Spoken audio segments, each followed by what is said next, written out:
विष्णवे परमात्मने नमः।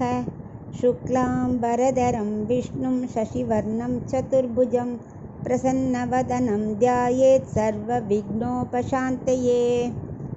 ஸ்ரீயப்பதியான ஸ்ரீமன் நாராயண நமஸ்காரம் பண்ணிட்டு விஷ்ணு சகஸ்ரநாமத்தோட நாமங்களின் அர்த்தத்தை பார்க்கலாம். யுதிஷ்டர் கேட்க பீஷ்மர் பதிலாக அமைஞ்சிருக்கு ஸ்ரீ விஷ்ணு சகஸ்ரநாமம். முதல்ல 5 நிலை பகவானுக்கு: பர, வியூக, விபவ, அந்தர்யாமி, அர்ச்சை. அந்த 5 நிலையில் இந்த விஷ்ணு சஹஸ்ரநாமத்தில் 3 நிலை தான் பகவான் பீஷ்மர் சொல்லியிருக்கார். மற்ற 2 நிலையும் அதில் சேர்த்துட்டார். ஏன்னா பரதத்துவமும் அந்தர்யாமியும் நம்மளால் பார்க்க இயலாது. ஸோ அதை 2ஐயும் ஒன்றா சேர்த்துட்டார். அப்புறம் விபவத்தோட பிரதிநிதி தான் அர்ச்சை. ஏன்னா விபவங்கிறது அவதாரங்கள் இல்லையா, அதோட பிரதிநிதியான அர்ச்சை தானே இப்போ இருக்கிற பெருமாள் விக்கிரகங்கள்லாம். அதனால் அதை 2ஐயும் ஒன்றாக்கிட்டார். ஸோ மொத்தம் 3 நிலையை ஆக்கிட்டார். இதில் இப்போ முதல் திருநாமம் விஸ்வம். விஸ்வம் திருநாமங்களில் பகவானோட குணத்தை குறிக்கிறது இல்லையா. விஸ்வம்னா பூர்ணர். ஏன்னா முதல்லையே எல்லா திருநாமத்துக்கும் முதல் சுருக்கம் என்ன? பூர்ணர். அவர் முழுசு எல்லாம் நிறைஞ்சவர் சொல்லியாச்சுனாலே அதில் எல்லாம் முடிஞ்சு போயிடும். அப்புறம் ஃபுல்லும் விவரிக்கிறார். 1007 அர்த்தத்துக்கும் பிரதானமான வார்த்தையாக விஸ்வம்னு போட்டார். இப்போ நம்ம விஸ்வங்கிற திருநாமத்தோட அர்த்தத்தை பார்க்கலாம். பூர்ணன் பார்த்தோம் இல்லையா. விஸ்வம்னா அதாவது அனைத்திலும் பரிபூர்ணமாக நிறைந்திருப்பவர், எல்லா இடத்துலையும் அவர் இருக்கப்பர். அதனால் அது எப்படின்னா, நம்ம ஏதானு ஒரு இனிப்பு சாப்பிட்றோம், அது கொஞ்ச நாளைக்கு இருக்கும், அப்புறம் போயிடும். ஆனால் அந்த இனிப்பே ஒரு உருவமாக எடுத்து வந்தவர் தான் பெருமாள். அவர் ரூபம் ஸ்வரூபம் ரெண்டுமே அவரோட தனித்தன்மையாக, உள்தன்மையாக இருக்கும், தனித்தன்மையாக இருக்கும். ஆனால் இப்போ வர மாரீசன் இருந்தா, ராமாயண பீரியடில் ராமர்கிட்ட மானாக வந்தான் இல்லையா. மான் ரூபத்தை எடுத்துட்டான். ஆனால் ஸ்வரூபம் ராட்சசன்தான். அவனால் 2ஐயும் மாற்றிக்க முடியாது.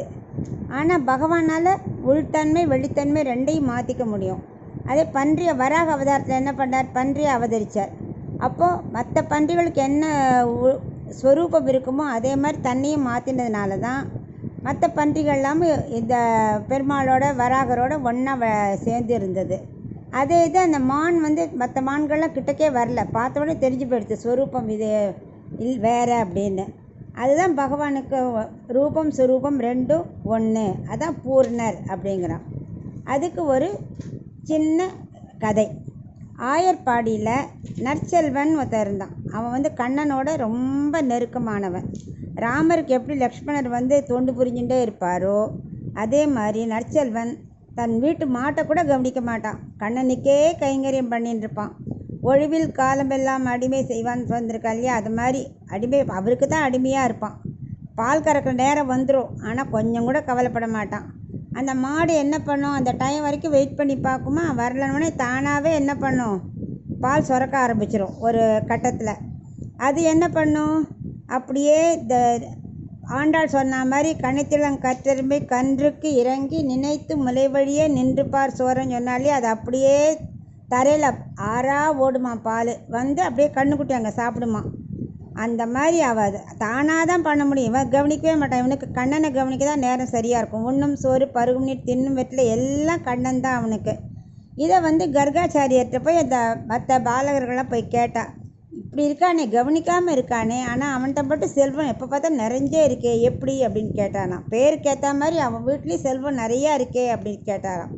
அதுக்கு கர்காச்சாரியர் சொன்னார், அவன் பகவானுக்கு கைங்கரியம் பண்ணுறான். அதனால் பகவான் ரொம்ப பிரீத்தி அடைஞ்சிடுறார். அதனால் அவனுக்கு பரிபூர்ணமாக அவனுக்கு நல்ல கதியை வழங்குறார். இங்கேயும் செல்வம், இவ்வுலகத்தையும் செல்வத்தை கொடுக்குறார், அவ்வுலகத்துலேயும் ஒரு செல்வம் கொடுப்பார். ஏன்னா கண்ணனோட மகிழ்ச்சி, கண்ணனுக்கு எது பிரீத்தியோ அதை அவன் பண்ணுறான். அதுதான் முக்கியம். அதனால தான் நம்ம என்ன பண்ணணும்? எப்பவும் விஸ்வாய நமக அப்படின்னு சொல்லி பகவத் கிருபையை பரிபூர்ணமாக நம்ம அடையணும்.